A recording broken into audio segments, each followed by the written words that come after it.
Bonjour à tous. Content de nous accueillir ce matin. Je sais qu'il y en a qui étaient à une grande fête dimanche passé. L'accueil des nouveaux arrivants à Montmagny. On a déjà vécu ça, nous, ici à Montmagny, mon épouse et moi, il y a plus de 23 ans maintenant. Hein, chérie, tu te souviens? On se sentait dans un autre monde. Pour ceux qui arrivent au Québec, nous, on était déjà du Québec. On changeait juste de municipalité, de ville où on habitait. Mais pour ceux qui viennent d'en dehors du Québec, c'est vraiment un autre monde, hein, pour vous, n'est-ce pas? Mais on a tous le même Dieu. Amen. Et vous savez, on chantait tantôt qu'on élevait des mains pures. Peut-être des fois, on peut craindre de dire, est-ce que je lève des mains pures? Si votre foi est en Jésus, inquiétez-vous pas. C'est lui qui vous purifie et vous levez des mains pures. Amen. Vous pouvez lever vos mains en croyant vraiment qu'ils sont purs parce que c'est Jésus qui nous purifie de tout péché. Amen. Et on peut l'adorer en élevant des mains pures. Amen. Alléluia. Ce matin, on a un dimanche spécial. On va parler des églises persécutées. Vous savez, j'ai dit un petit mot la semaine passée là-dessus, disant que c'est drôle, hein? Ici au Québec, on ne connaît pas ça vraiment, la persécution. Des fois, on peut être un petit peu mal compris ou bien donc un petit peu, comment est-ce qu'on dit, persécuté psychologiquement? Harcelé, un peu harcelé psychologiquement ou un peu, des fois, méprisé ou agacé. Mais la persécution, comme d'autres églises peuvent la connaître dans le monde, on ne connaît pas ça. Et puis, on a besoin d'entendre parler de ceux qui sont persécutés dans le monde pour leur foi en Jésus. Nous, on est vraiment libres. Hein? Même durant la pandémie, on criait au scandale, oh, on n'est pas libre de ne pas porter de masque, on n'est pas libre pour ci, on n'est pas libre pour ça. Mais en réalité, on avait toute notre liberté en Jésus pour nous rassembler quand même. Sauf quelquefois, on a dû le faire sur Zoom, mais on avait toute la liberté pour parler de Jésus à qui qu'on voulait. On avait toute notre liberté pour nous réunir même à l'église. Et puis, ce que je trouve plate, c'est que des fois, on n'en bénéficie même pas. Alors qu'on a toute cette liberté-là de se rassembler ensemble pour adorer notre Dieu, pour louer notre Dieu, ben des fois, on passe à autre chose avant ça, comme si il y avait d'autres choses de plus importantes. Mais vous savez, pour ceux qui sont des chrétiens persécutés dans le monde, il n'y a rien qui est plus important pour eux que leur Jésus. Sinon, ils mettraient ça tout simplement de côté pour éviter tout simplement la persécution. Amen. Amen. On a Myriam ce matin qui va nous parler de l'Église persécutée dans le monde. Elle va nous faire même une petite parenthèse sur Israël, la situation peut-être en Israël. Mais juste avant d'inviter Myriam, j'aimerais juste vous rappeler 3 choses particulièrement concernant les annonces que vous avez eues ce matin. C'est la dernière semaine pour remplir des boîtes cadeaux pour enfants de Noël. Alors, si vous n'avez pas encore rempli une boîte de cadeaux, il y a des boîtes ici en arrière, il y a un dépliant dedans pour vous dire quoi mettre dedans, comment les remplir. Et puis, vous avez juste à l'apporter dimanche prochain parce que dimanche prochain, c'est la date limite pour apporter les boîtes cadeaux ici à notre église. Il y a quelqu'un de l'église ici qui va les emmener à Québec, au dépôt à Québec, comme toutes les autres églises vont les emmener à Québec là, au début de la semaine prochaine. Et puis, ça va être envoyé pour des enfants dans le monde. Amen. Alors, peut-être vous en avez déjà rempli une ou deux ou trois. Il y en a, j'en connais qui en remplissent plusieurs.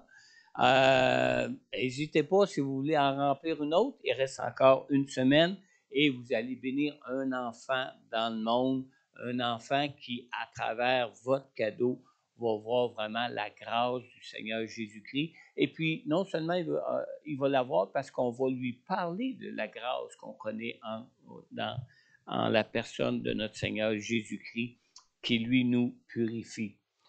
On vous a annoncé un dîner bénéfice pour la mission Caleb, qui va se tenir le dimanche 26 novembre à l'AVN à Saint-Malachie. Le dîner, il est à 12h30. Je sais qu'il y avait une erreur sur la diapo, là, c'est pas à midi qu'il faut être là-bas, mais c'est à 12h30.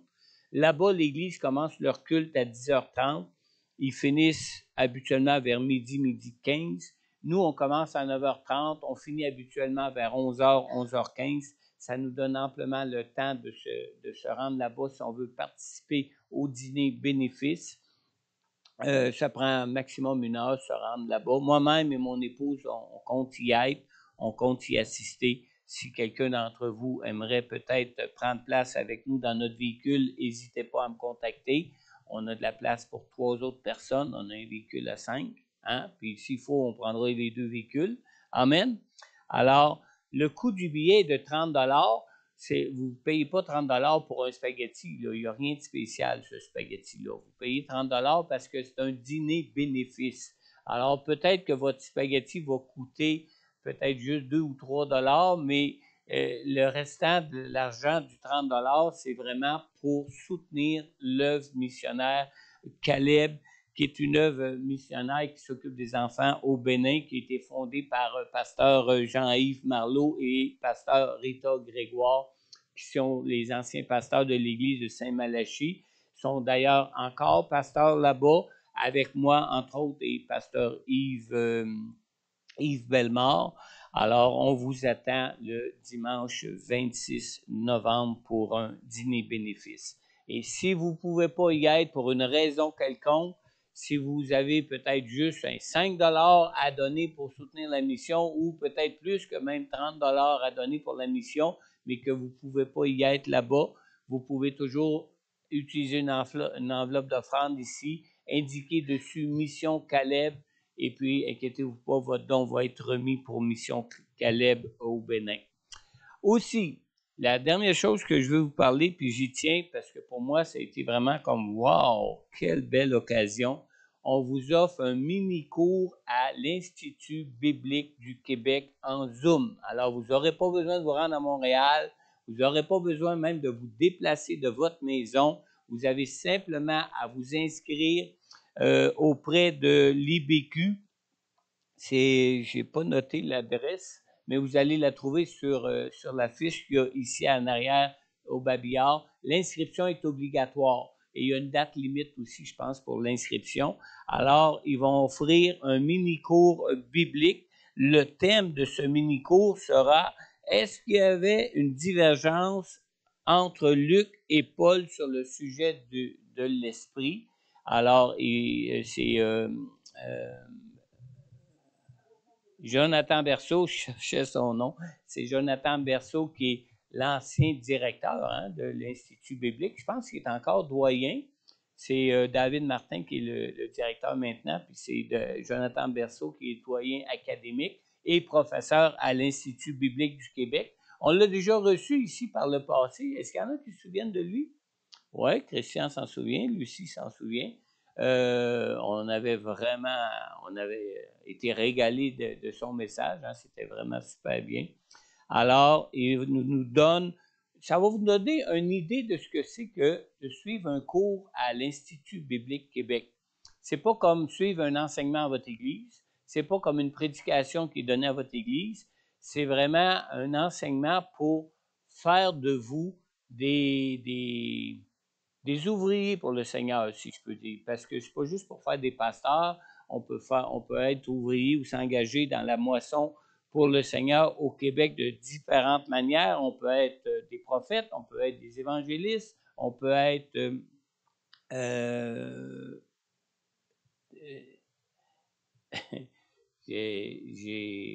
pourtant j'ai dormi 1 heure de plus, vous savez, hein, comme tout le monde. C'est juste Myriam qui n'a pas pu dormir cette nuit. Alors, on peut être prophète, on peut être apôtre, c'est le mot apôtre qui manquait. On peut être apôtre, on peut être prophète, on peut être évangéliste, on peut être pasteur, on peut être enseignant, on peut servir tous ces ministères-là aussi dans l'Église de différentes manières. On peut s'impliquer dans des ministères, des organismes para-Église pour servir le Seigneur à toutes sortes de niveaux et puis de faire une formation biblique. c'est toujours un plus. C'est vraiment un plus. C'est pas ça qui vous fait gagner votre ciel, mais ça vous fait un plus pour servir de tout cœur le Seigneur si vous désirez servir le Seigneur. Et puis, c'est vraiment une expérience. Hein? C'est un cours de simplement 2 heures. Hein? Mais vous allez vraiment vivre l'expérience comme votre pasteur a déjà vécu, comme Sylvie a déjà vécu. Myriam, as-tu déjà suivi des cours? Non? Lucille l'a déjà vécu aussi. Hein? Lucille, tu as déjà fait un cours biblique, toi? Oui. Alors, tentez l'expérience. Inscrivez-vous. Ça dure seulement 2 heures. Et puis, je tiens tellement à ce que vous puissiez faire l'expérience qu'on a reporté à la semaine suivante les cours qu'on donne les lundis et les mardis soirs ici là, pour cette semaine-là du 28 novembre où on va pouvoir suivre ce cours sur Zoom de l'IBQ. Amen. Là, j'ai assez parlé. Hein? Si je parle plus, vous me répétez. Alors, pour ne pas me répéter, je vais inviter Myriam. Vous savez, Myriam a travaillé fort pour ramener ce message-là, même qu'elle me rendait coupable. Vous savez, on avait 1 heure de plus dans notre journée. Elle n'a pas passé pour dormir 1 heure de plus. Elle l'a passé à travailler plus pour préparer ce message et préparer ce qu'elle va vous présenter ce matin. Alors, on peut l'accueillir vraiment. Là. Faites du bruit pour elle à travailler fort. Puis je suis certain que ça va être bon. La dernière fois, c'était très bon, en tout cas. Amen.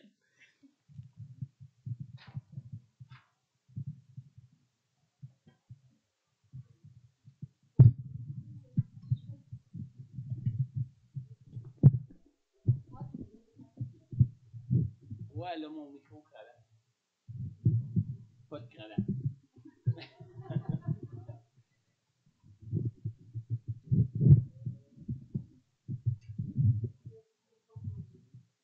Est-ce que vous m'entendez? Non. Oui, il est rouge. OK. Merci pour la présentation. C'est vraiment un plaisir pour moi d'être là aussi pour vous partager ce thème-là. Oui.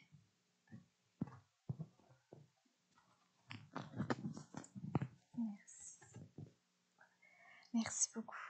Donc oui, je disais, c'est vraiment un plaisir pour moi. En fait, quand Pasteur François m'en a parlé, j'essaie de me rappeler depuis quand je m'intéressais à l'Église persécutée, parce que c'est un sujet vraiment qui m'a toujours touchée. Et je me rappelais, quand j'étais petite, j'ai grandi en France, et on recevait quelques fois par année des missionnaires qui venaient des pays communistes et qui traversaient en Occident, dans l'Europe de l'Ouest, pour raconter ce que Dieu faisait, les miracles, les merveilles qu'il faisait derrière ce qu'on appelle le rideau de phare. Et je me rappelle toute petite, il venait à la maison et il m'avait montré comment il cachait les Bibles dans sa valise parce qu'il traversait des Bibles illégalement. Et pendant que je préparais le message, et cette image-là m'est restée de ce pasteur-là qui venait. On ne connaissait pas son vrai prénom, on ne pouvait pas le prendre en photo pour des raisons de sécurité, bien sûr. On l'appelait Tim, Papa Tim. Et vraiment, c'est un cœur. Depuis ce temps-là, c'est vraiment quelque chose qui m'est resté sur le cœur de parler de l'Église persécutée. Et puis, ce que vous allez voir aujourd'hui, les outils que j'ai utilisés sont tirés de Portes Ouvertes. Je ne sais pas si vous connaissez cette association, cette ONG, qui est une des plus anciennes au niveau de l'Église persécutée. On va y revenir un petit peu plus tard. Donc, juste avant de commencer, je vais simplement demander au Seigneur de bénir ces instants. Merci Seigneur, parce que tu es notre espérance. Tu es notre espérance quotidienne, Seigneur. Et ce matin, on veut prendre ce temps pour parler de l'Église persécutée. On le fait une fois par année, mais on veut vraiment que ce soit quelque chose qui reste sur nos cœurs, Seigneur. De pouvoir porter, de pouvoir prier pour nos frères et sœurs, peu importe la persécution qu'ils vivent. Merci de nous aider à les porter, Seigneur. Et merci à travers ce moment de partage, que tu puisses vraiment aussi te révéler à nous, à travers les versets qu'on va prendre. Merci de venir nous parler aussi, même si on est loin de cette réalité-là. Mais Seigneur, on est également appelés à souffrir pour ton nom. Et de nous d'être encouragés à travers ce partage-là. Merci de venir bénir nos frères et sœurs qui souffrent. Merci de les encourager, de les garder, de nous diriger aussi à chaque instant. Qu'à toi revienne toute la gloire. Amen. Amen. Alors, comme je disais, la thématique a été prise de l'organisme Portes Ouvertes. Et les outils, les témoignages que vous allez voir proviennent de Portes Ouvertes. Voilà, donc je n'ai rien inventé.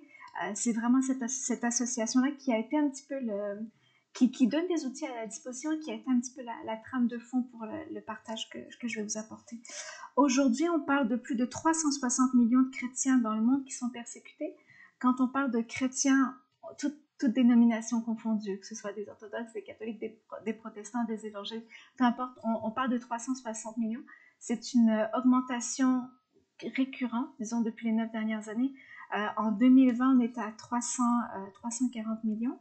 Et ce que vous voyez autour de vous, les chaises réservées, je voulais juste, des fois, une image parle beaucoup plus que ce qu'on peut dire. Et on considère qu'il y a un chrétien sur 7 qui est persécuté. Donc les chaises que vous voyez réservées, c'est un chrétien sur 7 qui est persécuté. Donc quand on le voit, on réalise que c'est beaucoup plus que ce qu'on pense. Des fois, on se voit juste au Québec, on n'est pas nombreux en tant que chrétiens, mais dans certains pays, il y a des pays qui sont fortement christianisés, mais où les chrétiens, je pense notamment à la RDC, il y a beaucoup de chrétiens, mais il y a encore des chrétiens qui continuent de souffrir pour Dieu. Et quand on parle de persécution, on parle à la fois de l'oppression quotidienne secrète aux violences les plus extrêmes. Et le chiffre dont je vous parle, 360 millions, c'est un chiffre sorti par Portes Ouvertes.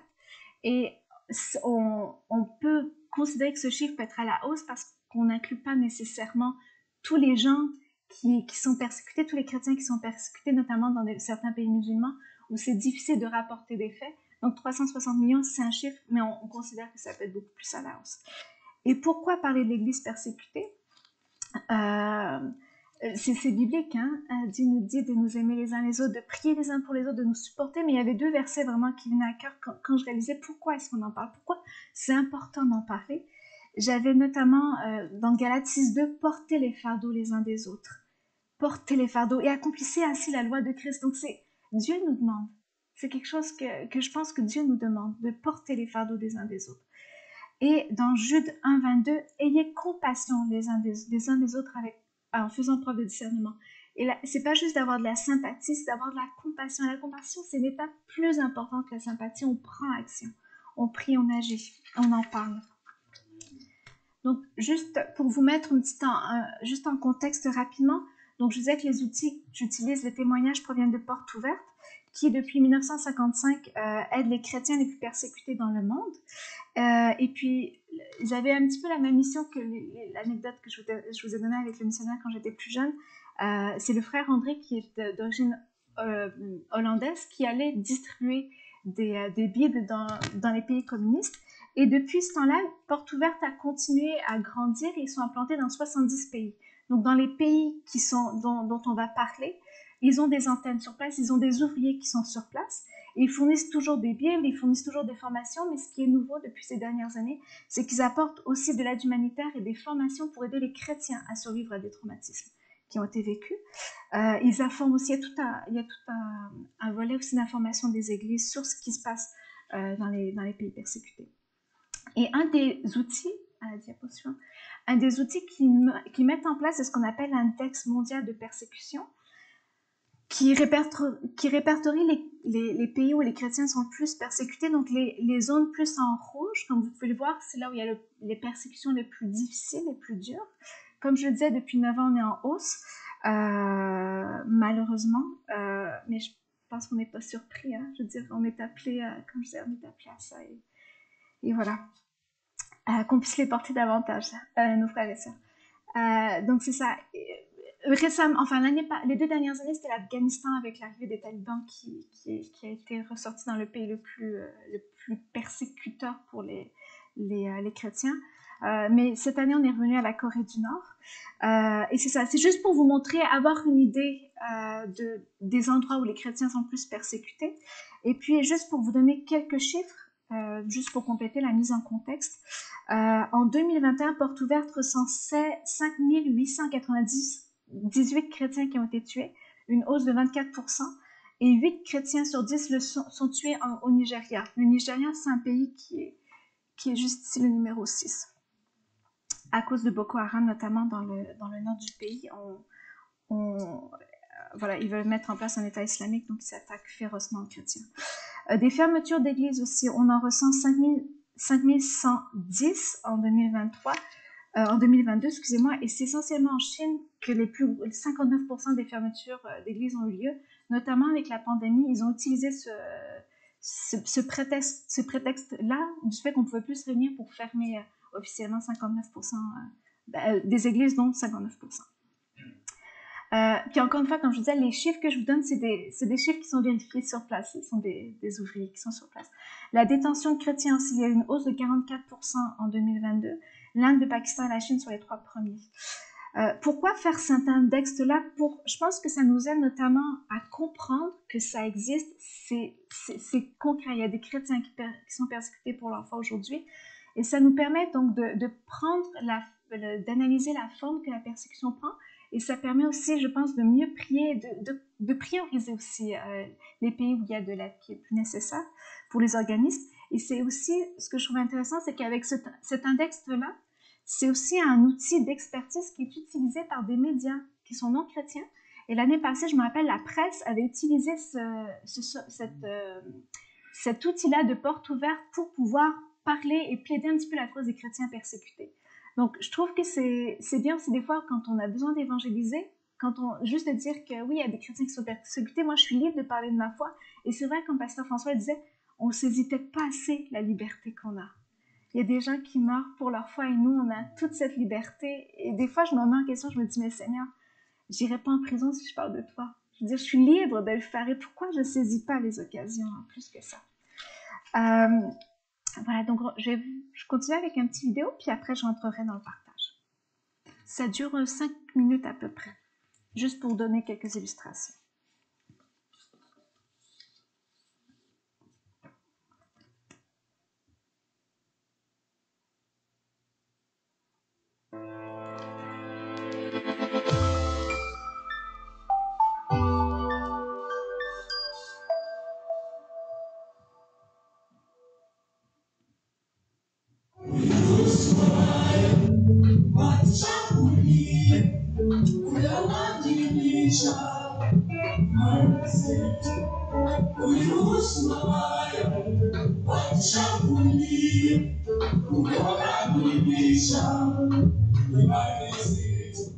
Vous êtes en train de regarder des chrétiens célébrer un culte à Dieu dans leur église, en République démocratique du Congo, début 2023. Mais il ne s'agit pas de n'importe quelle assemblée. En effet, quelques semaines plus tôt, un attentat à la bombe dans cette même église a fait 17 morts. Ce que vous voyez est leur premier culte après l'attaque.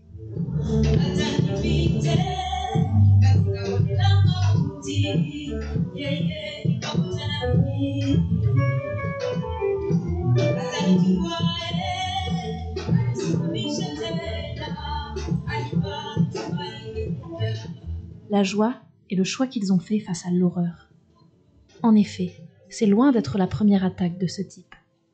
Dans de nombreuses régions d'Afrique subsaharienne, les chrétiens subissent la violence, les meurtres, les enlèvements, les viols. Tout ça de la part d'extrémistes qui, s'ils ne peuvent empêcher les chrétiens d'adorer Jésus, sont alors résolus à les exterminer.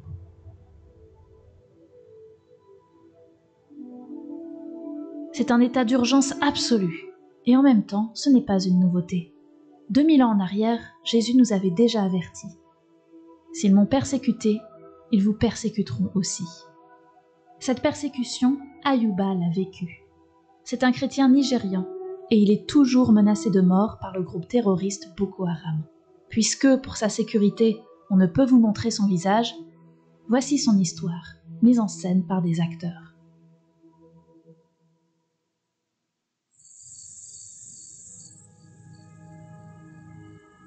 En pleine nuit, nous avons entendu un premier tir. Mon père nous a ordonné de fuir. Moi, mes frères et mes sœurs, nous nous sommes mis à courir à toute vitesse. Nous avons attendu le lever du soleil pour revenir dans notre village. En entrant, tout était silencieux. En approchant de notre maison, j'ai vu 3 corps au sol. J'ai reconnu les habits de l'un d'entre eux. C'était mon père. Je me suis agenouillé près de lui et j'ai prié. Puis j'ai couru à l'intérieur, inquiet pour ma grand-mère. Elle était en vie. Elle pleurait amèrement. Elle m'a tout raconté. Boko Haram est entré dans la maison. Ils ont saisi ton père, ont demandé à quelqu'un derrière eux, est-ce bien lui que nous recherchons? La personne a répondu oui. Ils ont traîné ton père dehors. Ils lui ont demandé s'il était musulman ou chrétien. Il a répondu chrétien et ils l'ont tué. Quelques semaines après l'attaque, Boko Haram a envoyé une liste dans notre village. Une liste d'autres personnes qu'ils allaient venir abattre. Ma famille et moi avons dû tout abandonner et quitter notre village.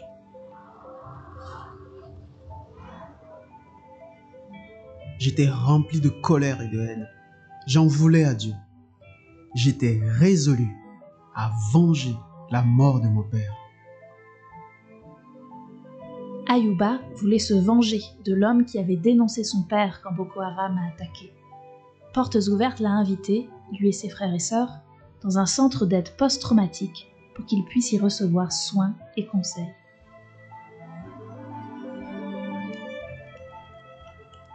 Avant ma venue ici, j'avais décidé de ne jamais pardonner. J'étais obsédé par la vengeance.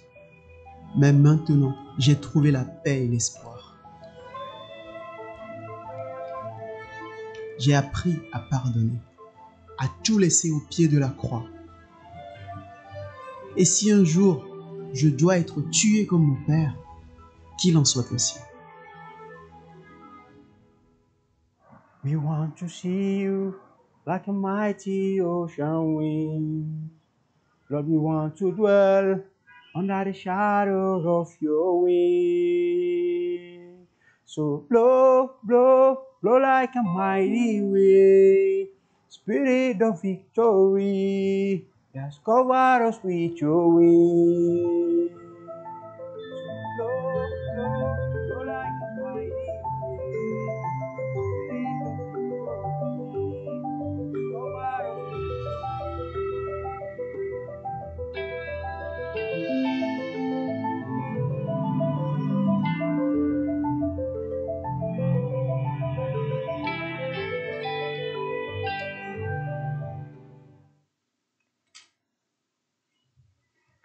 Est-ce qu'on est... C'est difficile, hein? C'est-à-dire qu'on peut mourir pour Jésus. Je me rappelle, il y a un pasteur un jour qui m'avait dit, tu sais Myriam, la foi coûte toujours quelque chose. Si elle coûte rien, c'est que c'est pas la vraie foi. Elle coûte toujours quelque chose. Puis même pour nous, hein, je veux dire, on n'a pas besoin nécessairement d'être dans un pays persécuté. Ça peut coûter des choix, des décisions, qu'on prend, des fréquentations aussi qu'on prend, elle coûte toujours quelque chose. Alors, la thématique, c'est de l'amertume à la joie et le partage donc, se concentre sur le psaume 13. Je vais vous inviter à tourner, prendre juste le petit PowerPoint. Donc, il y a seulement 6 versets dans le psaume 13, mais j'avoue que je les trouvais bien adaptés pour le thème qui nous a été proposé de l'amertume à la joie. C'est écrit par David. Juste le temps qu'ils remettent la diapo, on peut simplement prendre dans nos Bibles. Donc, le psaume 13, je vais vous inviter, on va commencer au verset 2 jusqu'au verset 6. Donc, David s'écrie, parle avec l'Éternel. Jusqu'à quand, Éternel, m'oublieras-tu sans cesse? Jusqu'à quand me cacheras-tu de ton visage? Jusqu'à quand aurai-je des soucis dans mon âme et chaque jour des chagrins dans mon cœur? Jusqu'à quand mon ennemi s'attaquera-t-il à moi? Regarde, réponds-moi, Éternel mon Dieu. Donne la lumière à mes yeux, afin que je ne m'endorme pas du sommeil de la mort. En effet, mon ennemi pourrait dire je l'ai vaincu et mes adversaires se réjouir en me voyant ébranlé. Moi, j'ai confiance en ta bonté. J'ai de la joie dans le cœur à cause de ton salut. Je veux chanter en l'honneur de l'Éternel car il m'a fait du bien. Et c'est tellement beau de voir comment en 6 versets, Dieu change le cœur de David. David qui est vraiment dans l'amertume. Et en quelques espaces, le Seigneur vient vraiment mettre la joie dans son cœur et la joie du salut notamment que le Seigneur nous donne. Et puis il y a vraiment un revirement total. On est dans les 2 premiers versets, c'est une expression de désespoir. Ensuite, on passe à une expression de désir où réponds-moi, regarde, David aspire à ce que Dieu lui réponde. Et au dernier verset, c'est du ravissement. Et c'est un petit peu ces 3 états d'âme, ces 3 parties-là qui vont diriger un petit peu le partage de ce matin. Donc dans les 2 versets, jusqu'à quand, Seigneur, ça montre un petit peu l'importance d'exprimer notre plainte. Et puis, c'est sûr que de prendre, excusez-moi, je fais juste une petite parenthèse, de mettre à part un dimanche pour penser spécialement à nos frères et sœurs persécutés nous conduit inévitablement à la question de la souffrance. Comme je disais tantôt, il y a 360 millions de chrétiens dans le monde qui sont victimes de discrimination à cause de leur foi. Et dans la Bible, aussi, on a des exemples de Job qui a tout perdu. Sa famille, sa santé, sa fortune, la mort d'Étienne aussi qui a été lapidé, ou encore Paul qui a été également emprisonné notamment. On a plusieurs exemples dans la Bible de chrétiens qui dès le début ont souffert pour leur foi. Et vous avez également probablement vécu des persécutions à votre niveau, pas nécessairement dans la même extrême, dans le même extrême, mais ça peut être au travail, quand on affirme notre foi, ça peut être difficile des fois de s'affirmer en tant que chrétien. Donc, à divers degrés, pour différentes raisons, nous sommes tous concernés par la souffrance. C'est impossible de l'éviter. La souffrance fait partie de notre quotidien. Et la raison de la souffrance reste une des grandes questions de la vie. Elle a toujours été, elle est encore aujourd'hui. Dans le cas des chrétiens persécutés, la souffrance fait partie du prix à payer pour suivre Jésus dans un monde qui le rejette. Mais elle peut aussi, dans d'autres cas, être causée par notre péché, nos mauvais choix, ou encore par le fait que nous vivons encore dans ce monde déchu, ce qui sera le cas jusqu'au retour de Christ. Donc si la question du pourquoi je souffre reste un mystère, nous n'avons pas d'autre choix que d'affronter la question du comment. Comment réagir face à cette souffrance? Quelle attitude adopter lorsqu'elle se manifeste? Comment ne pas sombrer dans l'amertume, la déception, le désespoir? Et c'est en ça que je trouvais que le verset le psaume 13 était vraiment révélateur pour nous.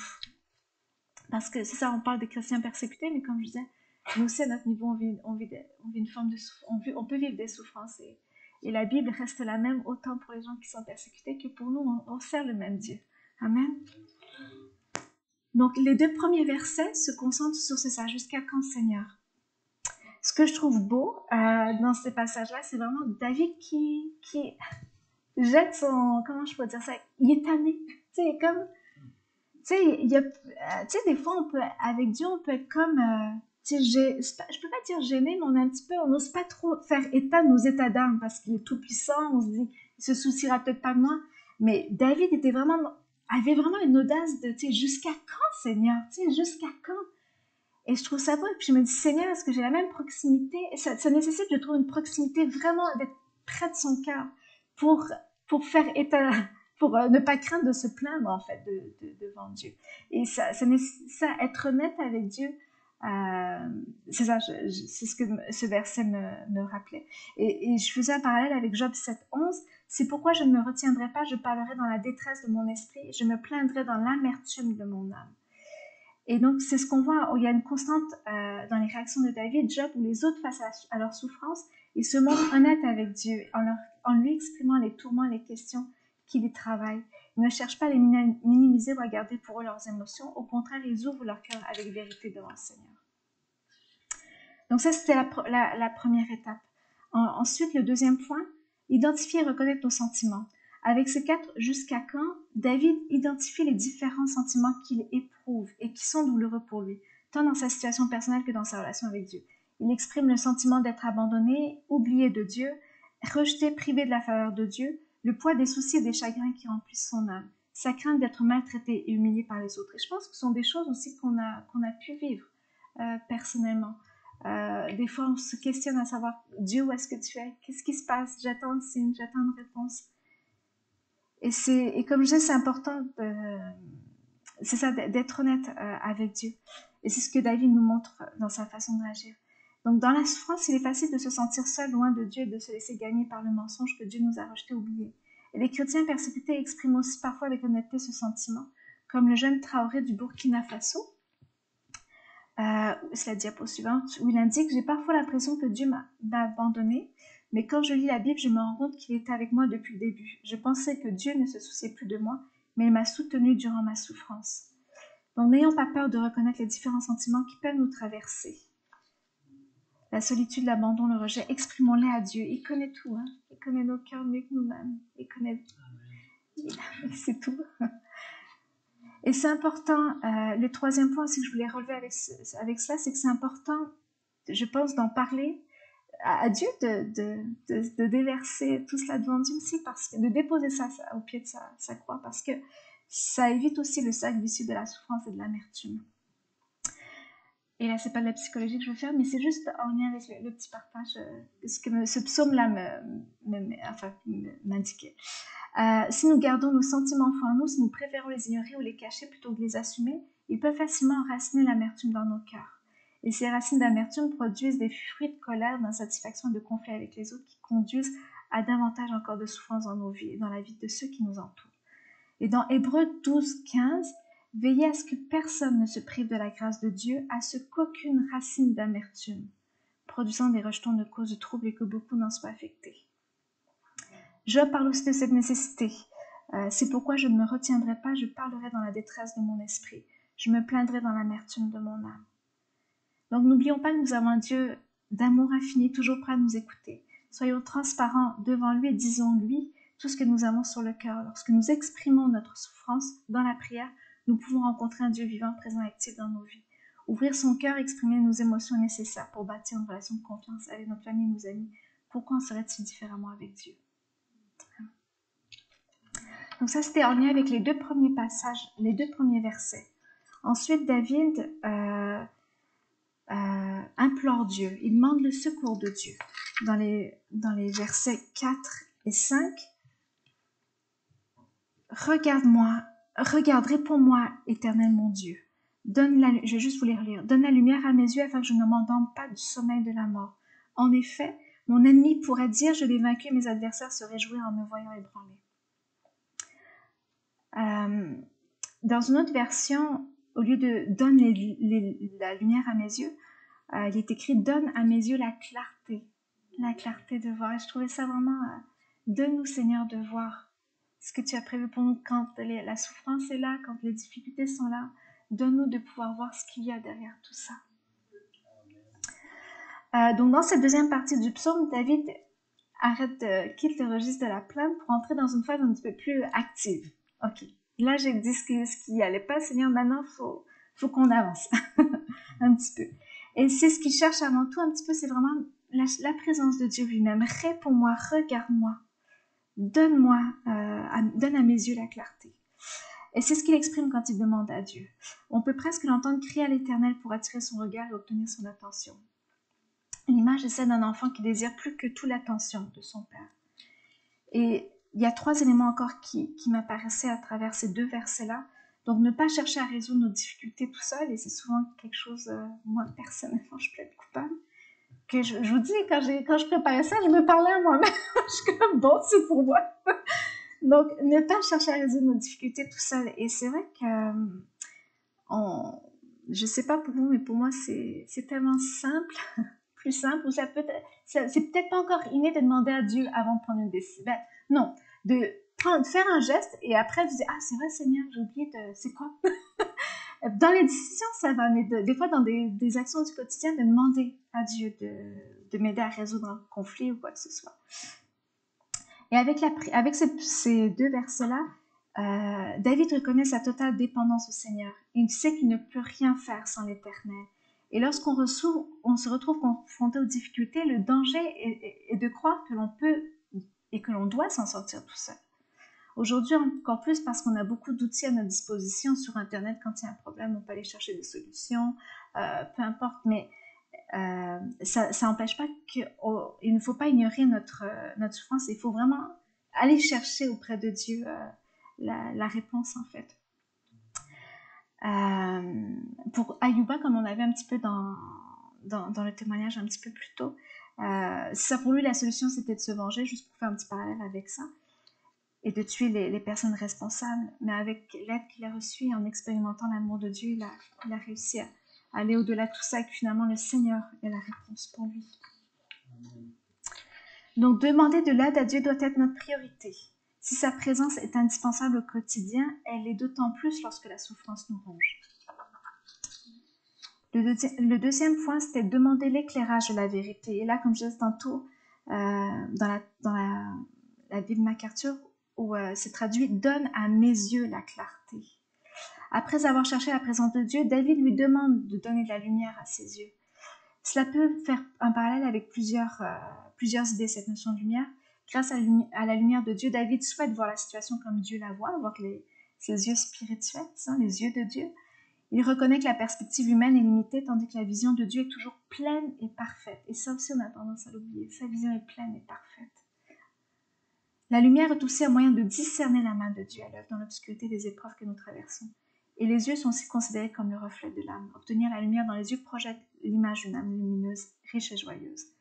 Paul, dans Éphésiens, reprend cette idée. Éphésiens 1, 17 à 19. Je prie que le Dieu de notre Seigneur Jésus-Christ, le Père de gloire, vous donne un esprit de sagesse et de révélation, qui vous le fasse connaître. Je prie qu'il illumine les yeux de votre cœur et pour que vous sachiez quelle est l'espérance qui s'attache à son appel, quelle est la richesse de son glorieux héritage au milieu des saints et quelle est l'infinie grandeur de sa puissance qui se manifeste avec efficacité par le pouvoir de sa force envers nous qui croyons. Donc nous soyons toujours encouragés à demander la lumière de Dieu pour tout ce que nous traversons et pour avoir sa perspective sur notre situation et ne pas perdre de vue sa souveraineté sur nos vies, peu importe ce que nous traversons. Et le troisième élément en lien avec ces deux versets, 4 et 5 du psaume 13, David à un moment donné dit « Mon ennemi pourrait dire je l'ai vaincu, mes adversaires se réjouir en me voyant branler ». Et juste avant, il parle de ne pas s'endormir dans le sommeil de la mort. Donc, ne pas sombrer dans le sommeil de la mort, c'est le troisième point en lien avec ces versets. Cette image du sommeil de la mort est très parlante et assez effrayante. On ressent l'inquiétude de David de glisser dans le vide du désespoir ou de la dépression. Et cette crainte est légitime. Sans la lumière du Dieu de vérité pour nous éclairer, la navigation dans les eaux troubles de la souffrance et de l'amertume n'est pas simplement difficile, elle est dangereuse.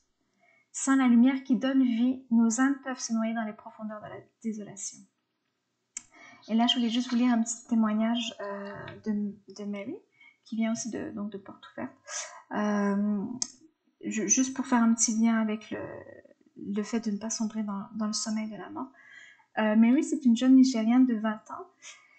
Elle avait 20 ans quand des militants de Peul, qui est une ethnie dans la région sud-africaine, dans l'Afrique subsaharienne, les Peuls, qui ont attaqué l'église dans laquelle elle se trouvait.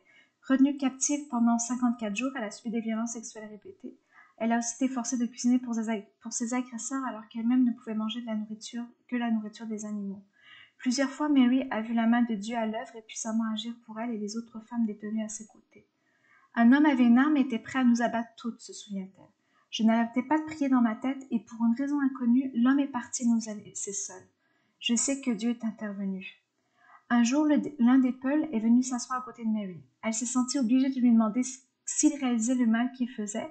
Il a répondu que tous savaient ce qu'il faisait était mal, mais qu'il ne pouvait pas arrêter.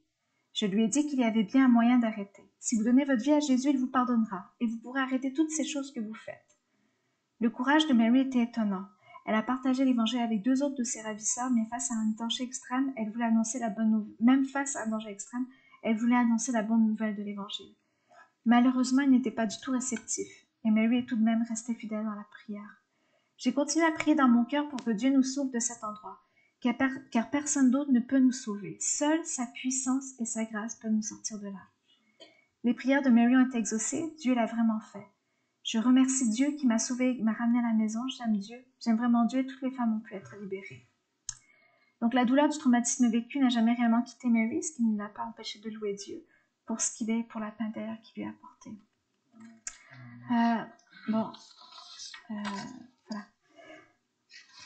Donc de ne pas sombrer dans le sommeil de la mort. Et comme je vous disais, on parle des chrétiens persécutés, mais dans des choses qu'on peut vivre aussi dans notre vie, des fois on peut se laisser embarquer par nos émotions, par l'amertume qui peut ronger, notamment par la souffrance. Mais j'ai confiance en ta bonté.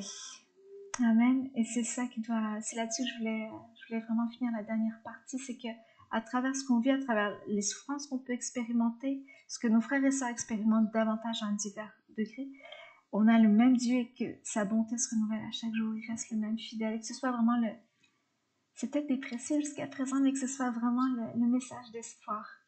Amen. Et qu'on se réjouisse de notre salut. Et c'est ce que David dit. Moi, j'ai confiance en ta bonté, j'ai de la joie dans le cœur à cause de ton salut. Je veux chanter en l'honneur de l'Éternel car il m'a fait du bien. Et donc, c'est la dernière partie. Donc, trouver notre joie en Dieu. Donc, comme je disais, c'est vraiment un contraste avec les premiers versets qui sont plus difficiles. Et puis, en fait, ça laisse supposer que David a écrit quand même ce psaume-là assez rapidement c'est ce que je disais dans un commentaire biblique, c'est que David a écrit ce psaume assez rapidement, ce qui fait en sorte que l'état d'âme a changé vraiment rapidement. Ça ne s'est pas éternisé sur plusieurs années. Donc, il y a trois petits éléments que je voulais soulever. Donc, une joie qui ne dépend pas des circonstances, et souvent on le chante d'ailleurs. Ce retournement final vers la joie illustre encore une fois cette vérité si profonde qui traverse toute la parole. Notre joie et notre paix ne sont pas conditionnées par nos circonstances, parce que nous vivons, parce que les autres vivent autour de nous. Bien sûr, nous aspirons tous à une vie où les problèmes se règlent, où la souffrance est limitée, où les circonstances nous sont favorables. Et il est légitime d'attendre cela de Dieu, comme les enfants espèrent de bonnes choses de leurs parents. C'est aussi ce qu'attendait David. Mais cela ne peut pas être le fondement de notre foi. Parce que comme des enfants, nous ne savons souvent pas ce qui est bon pour nous. Si notre reconnaissance et notre amour sont fondés sur la réponse de Dieu à nos prières, nous avons un problème. On n'aime pas Dieu parce qu'il répond. On aime Dieu pour qui il est, pour ce qu'il a fait à la croix pour nous. Amen. Comme David l'exprime, notre joie et notre reconnaissance sont la réponse à qui est Dieu, au salut qu'il nous donne. C'est lui-même notre bonne nouvelle et non ce qu'il fait pour nous. Le deuxième point, chanter en toute situation. Les chrétiens persécutés expriment souvent de façon très concrète cette vérité. Et dans les témoignages que je disais, porte ouverte, c'est souvent un élément qui revenait, et c'est ça qui est particulier, c'est qu'après avoir connu la persécution, les chrétiens sont heureux. Il y a une joie qui est indescriptible. Et c'est souvent un élément qui revenait, cette joie-là, dans les témoignages. Et ce qui revenait aussi une façon d'aller chercher la joie, c'est de chanter, de proclamer qui est Dieu. Et là, il y avait juste un petit témoignage également d'Awel, qui est un Éthiopien. On peut aller là. Je vais juste vous lire rapidement son témoignage aussi. Awel a passé 15 ans, et c'est en Éthiopie, donc un des pays aussi où il y a la plus haute persécution. Awel a passé 15 ans de sa vie en prison, mais malgré les tortures endurées, il n'y a jamais connu la dépression. Il supportait avec joie son emprisonnement, car il désirait montrer qu'il était un témoin vivant de Jésus-Christ, un témoin fort. Ce fut 15 années de paix avec le Seigneur. Et une fois sorti de prison, Awel s'est retrouvé désorienté, et même déprimé car il n'était pas préparé aux défis qui l'attendaient. Sa femme et ses enfants ne l'attendaient plus et avaient continué leur vie sans lui. Ses amis, eux, avaient avancé dans leur vie professionnelle pendant ces 15 ans. Professionnelle et personnelle. C'était la confusion dans sa tête. Il se disait « Qu'ai-je fait pendant ces 15 ans en prison ?» Il était déçu et doutait de ses capacités et s'est mis à douter de la bonté de Dieu. Il se disait « Ma vie est pleine de désespoir, a-t-elle encore un sens ?» Il est rentré dans différentes phases d'amertume. Et pour sortir de cet état, il a fallu qu'il comprenne le plan de Dieu pour lui-même, le vrai sens de son existence. Celui que Jésus nous rappelle dans Matthieu 22, 34, 40, le plus grand commandement, c'est d'aimer Dieu par-dessus tout. Et c'est ça le sens profond et le but de nos vies. Ainsi, Awel a réussi à accepter les frustrations de ses 15 années passées en prison et cette traversée de la vallée de l'ombre et de la mort. Il a pu recommencer à vivre pour Dieu. Voici ce qu'il déclare. Quand je suis persécuté, je me dis que cela vient de Dieu et quand Dieu me délivre, cela vient aussi de Dieu. Dieu est bon en toutes choses. Donc quand la persécution vient, je chante. Et quand Dieu me délivre, je chante aussi. J'ai un chant pour chaque circonstance. Et nous avons un chant, c'est pour louer Dieu, peu importe les circonstances, les favorables comme douloureuses. Et dernier point, donc de l'amertume à la joie, Jésus est toujours là. Après de telles expériences, beaucoup de frères et sœurs persécutés témoignent de l'assurance que Dieu leur a donnée au travers de l'épreuve. Ils deviennent capables de rire, de vivre en paix avec Dieu, quelles que soient les nouvelles épreuves qui leur arrivent. Mais cela passe souvent par un processus de guérison pour quitter l'amertume et vraiment pardonner aussi. Il y a tout un travail de pardon qui doit être fait. Il nous faut alors déposer notre propre situation, lâcher prise et accepter la réalité de ce que nous éprouvons. Nous ne devons pas craindre de regarder notre vie, nos sentiments avec lucidité, car Jésus est toujours là. Malgré la déception et le découragement, il nous sort du désespoir. Ensuite, pour surmonter nos déceptions, il nous faut comprendre le vrai sens de nos vies, ce qui compte réellement. Seulement, alors pourrons-nous réévaluer nos existences avec une perspective nouvelle. Et même si nous avons dû beaucoup perdre et traverser la vallée de l'ombre de la mort, nous pourrons entrer dans la joie. Amen. Donc, juste pour conclure, avant de lire la prière écrite par un pasteur iranien, je vais juste ça. Qu'est-ce qui compte réellement? Qu'est-ce qui donne de la valeur à nos vies? Nous aide à dépasser la souffrance et à être dans la joie. C'est notre amour pour Dieu, notre amour pour notre prochain, notre amour pour nos frères et sœurs, où qu'ils soient dans le monde. Alors encourageons-nous les uns les autres, aimons-nous les uns les autres. Et c'est dans cet amour que Dieu nous fera grandir aussi. Ne restons pas dans l'amertume, et comme je disais, je voulais préparer ce message-là aussi, pas juste pour les chrétiens persécutés, mais aussi pour ce que nous, on peut expérimenter. Donc s'il y a de l'amertume, s'il y a des déceptions, de ne pas rester dans cet état-là et de ne pas passer à côté de la grâce de Dieu, en fait, comme on le disait un petit peu plus tôt. Et dans Hébreux 12, veillez à ce que personne ne se prive de la grâce de Dieu, à ce qu'aucune racine d'amertume ne cause du trouble. Rappelons-nous que l'épreuve produit du fruit. Comme le souligne Paul aux Philippiens, je désire que vous sachiez ce qui m'est arrivé a plutôt contribué au progrès de l'Évangile. En effet, dans tout le prétoire et partout ailleurs, personne n'ignore que c'est pour Christ que je suis en prison. Et la plupart des frères et sœurs encouragés dans le Seigneur par mes chaînes ont plus d'assurance pour annoncer sans crainte la parole. Donc retrouvons le chemin de ce qui est important, c'est-à-dire le chemin de la grâce de Dieu vécu par Jésus à la croix. Au travers de ses propres souffrances, de sa propre solitude et de son abandon par le Père, notre Seigneur Jésus nous comprend et il est le seul capable de nous relever, de nous offrir cette joie profonde, parfaite, pure, peu importe les circonstances. Il a payé un prix considérable à la croix pour nous offrir cette joie déterminée à nous sauver, parce qu'il nous a aimés le premier d'un amour infini et inconsolable. Je voulais juste lire avec vous, c'est ça, encore une fois je l'ai pris sur Porte Ouverte.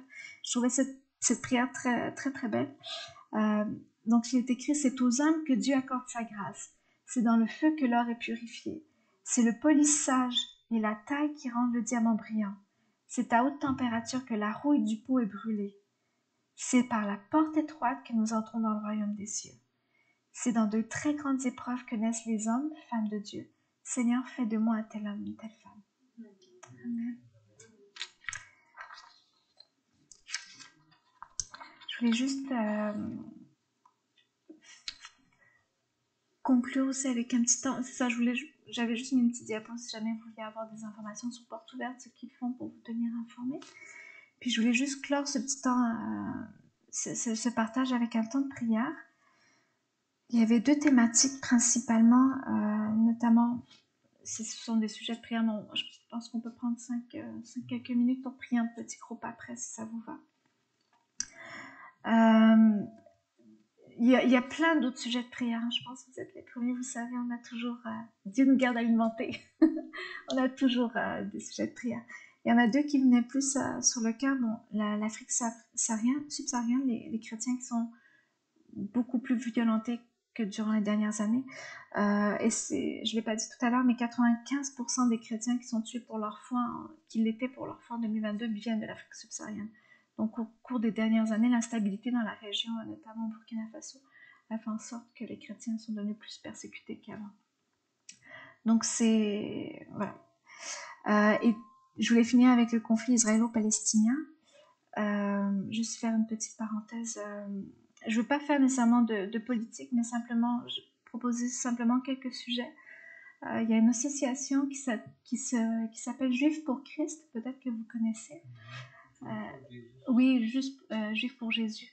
Et quand je réfléchissais à comment parler du conflit israélo-palestinien qui personnellement me dépasse en fait, je me suis un petit peu inspirée de ce qu'ils mettaient en ligne. Et il rappelait notamment l'importance de prier à la fois pour les chrétiens qui sont en Israël, mais aussi pour les chrétiens qui sont à Gaza. Parce que ces chrétiens-là subissent une double persécution, à la fois du Hamas, de leurs confrères, et aussi à la fois d'Israël. Donc ça, de prier pour les chrétiens, à la fois ceux qui sont en Israël et en Palestine.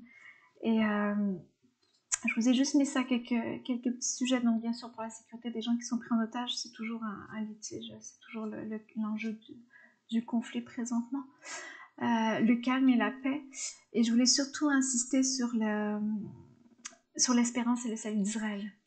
On ne sait pas ce qu'il y a derrière tout ça, mais on sait que notre espérance, elle est en Christ et que lui seul, c'est ce qu'il y a, que le Seigneur vraiment nous donne d'avoir ses yeux, qui nous donne de voir ce qu'il y a derrière tout ça. Donc voilà. Je vais nous inviter peut-être à se remettre en petit groupe. Il peut y avoir un petit groupe autour de Lucie, un petit groupe autour de Fatou peut-être.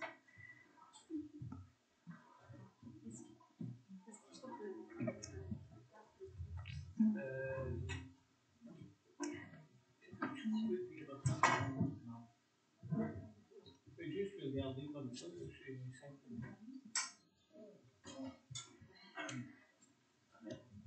Donc, c'est ça, si vous, je veux dire, vous pouvez prier intérieurement, vous pouvez prier à voix haute si vous n'êtes pas à l'aise, c'est correct. Ce que je voulais faire par ce petit moment-là, c'était vraiment un moment d'unité où voilà, on prie ensemble pour les chrétiens persécutés. Donc, je vous laisse quelques petites minutes.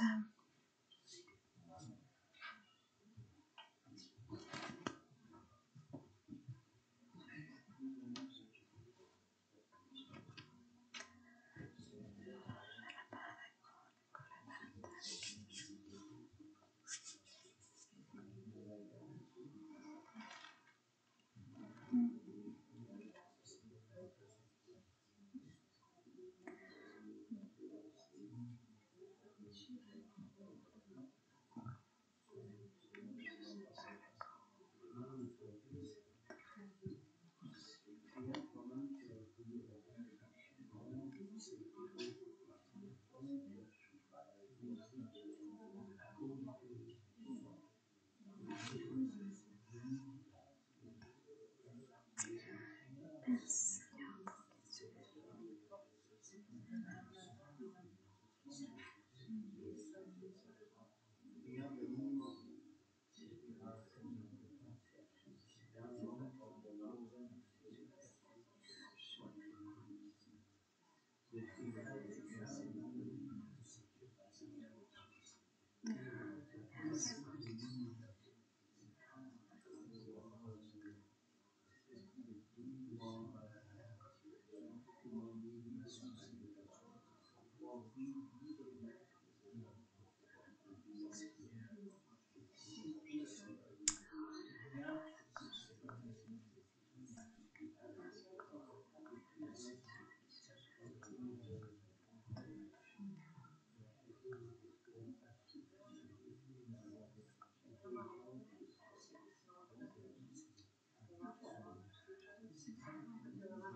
Seigneur, je veux te dire merci. Simplement merci pour qui tu es.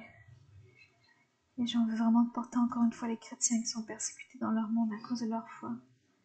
Donne-nous Seigneur, de prendre exemple sur ce qu'ils vivent, sur tout ce qu'ils éprouvent, pour que cela puisse nous donner plus de hardiesse, Seigneur, dans notre marche quotidienne avec toi. Je veux te dire merci pour la liberté que tu nous donnes ici au Canada. Et donne-nous de pouvoir saisir pleinement cette liberté pour qu'on puisse être bouillant pour toi, Seigneur. Merci de bénir nos frères et sœurs. Merci de nous garder, Seigneur. Et donne-nous, c'est vrai, d'avoir les yeux, d'avoir tes yeux sur toutes les circonstances qu'on peut vivre, Seigneur. Et Seigneur, on veut vraiment se réjouir tous ensemble du salut que l'on a en toi, Seigneur. Que tu restes notre source de joie, peu importe les circonstances. Merci de poser ta main, particulièrement sur nos frères et sœurs aussi, en Israël et à Gaza. Merci de les encourager, de les fortifier, Seigneur. Qu'à toi revienne toute la gloire. Amen.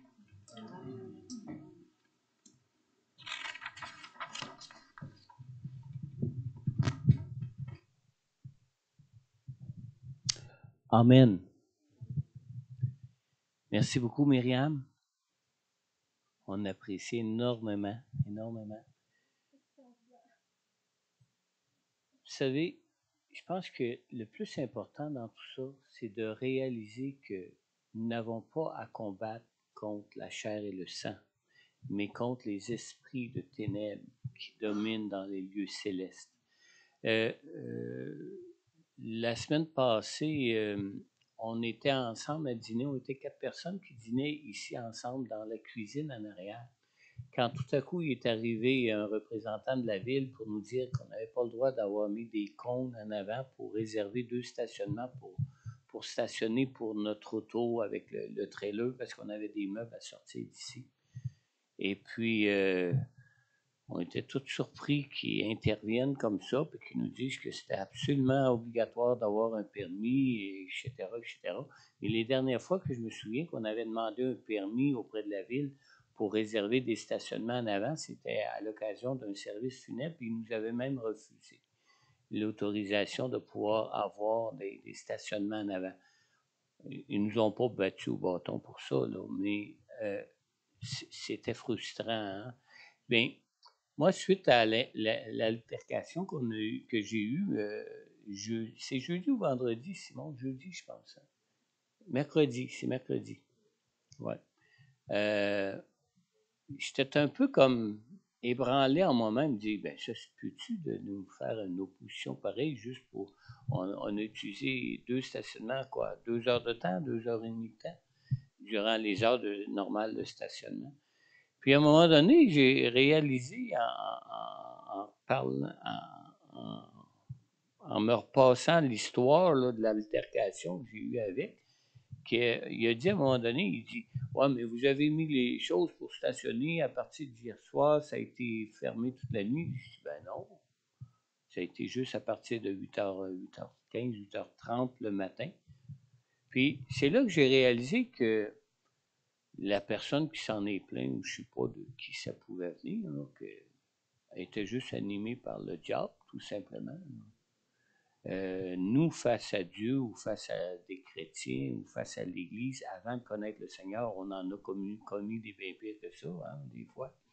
Alors, il faut bien se souvenir que Dieu aime tous les hommes, Dieu veut sauver tous les hommes, même les tortionnaires de ceux qui persécutent les chrétiens. Amen. Puis il y a des témoignages dans l'histoire où ce que des hommes comme l'apôtre Paul lui-même était un persécuteur de l'Église avant de donner son cœur au Seigneur. Alors, n'oubliez jamais, quand vous priez contre la persécution qui est faite contre les chrétiens, de vous souvenir que demandez que Dieu pardonne à ces tortionnaires. Dieu veut les sauver comme il nous a sauvés. Dieu veut sauver tout le monde et laissez pas l'amertume prendre de place dans vos cœurs. Amen. Amen. N'oubliez pas, on peut peut-être mourir par la persécution un jour, mais même si on meurt persécuté, la seconde mort n'a pas de pouvoir sur nous. Amen. Ça, c'est une grâce de Dieu pour nous. Amen. Merci beaucoup, Myriam, pour ce message ce matin. N'oubliez pas de prier pour ceux qui sont persécutés. Tantôt, je cherchais un passage, c'est dans le livre des Actes, je pense que c'est Pierre et Jean, après avoir été libérés, ils étaient contents d'avoir souffert pour le nom de Jésus. Et puis, sur le coup, on n'est jamais content, là, mais par la suite, là, on peut dire « Wow! Le Seigneur a peut-être éprouvé ma foi, mais c'est quand on vit une vraie persécution qu'on se rend compte par la suite combien Dieu peut être présent avec nous, comme Mary dans le témoignage qui pouvait elle-même le témoigner. Acte 5, 41. Tu peux-tu... j'ai pas amené ma Bible. C'est lui qui va nous lire Acte 5, 41. Non, vas-y.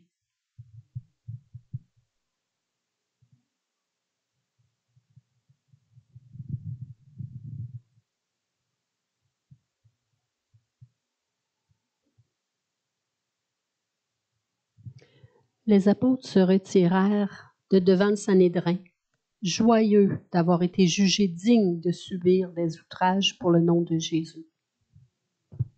Joyeux d'avoir été jugés dignes. Alors, si jamais vous subissez de la persécution, ben, dites-vous, c'est parce que vous êtes digne du Seigneur Jésus-Christ. Amen. Amen. Prions ensemble. Seigneur notre Dieu, merci, Seigneur. Merci du Dieu que tu es, Seigneur. Et merci, Seigneur Dieu, que j'ose pas dire le mot qu'on soit du même sang, mais qu'on soit de la même famille et qu'on soit du même esprit, de ton Saint-Esprit, Seigneur Jésus. Et Seigneur, donne-nous dans nos cœurs, Seigneur Dieu, de réaliser que cette famille, Seigneur Dieu, de ta famille, d'animer de ton esprit, s'étend partout dans le monde, Seigneur. Et donne-nous cette grâce de penser à eux comme nous pensons souvent aux gens de notre famille proche qui sont du même sang que nous, Seigneur. Donne-nous de réaliser qu'ils sont du même esprit que nous, Seigneur, et qu'ils te connaissent comme nous te connaissons, Seigneur. Seigneur, anime nos cœurs de ta compassion, cette même compassion que tu as eue pour ceux qui t'ont crucifié à la croix, pour prier pour eux, pour leur demander à Dieu qu'ils soient pardonnés, Seigneur. Cette même compassion qu'Étienne a eue au moment où il était lapidé, pour prier pour ceux qui le lapidaient, afin que Dieu leur pardonne aussi, Seigneur. Donne-nous cette grâce en toutes choses et on te prie aussi pour nos frères, nos sœurs qui sont persécutés dans le monde, Seigneur, qui puissent aussi, Seigneur Dieu, connaître cette grâce de pardonner comme toi-même tu nous as pardonné alors que nous étions tes ennemis, Seigneur. Dans le nom puissant de Jésus, Père, j'ai prié. Amen. Amen. Bon dimanche, que Dieu vous garde et qu'il soit avec vous quand vous vivez de l'opposition pour votre foi en Jésus. Amen.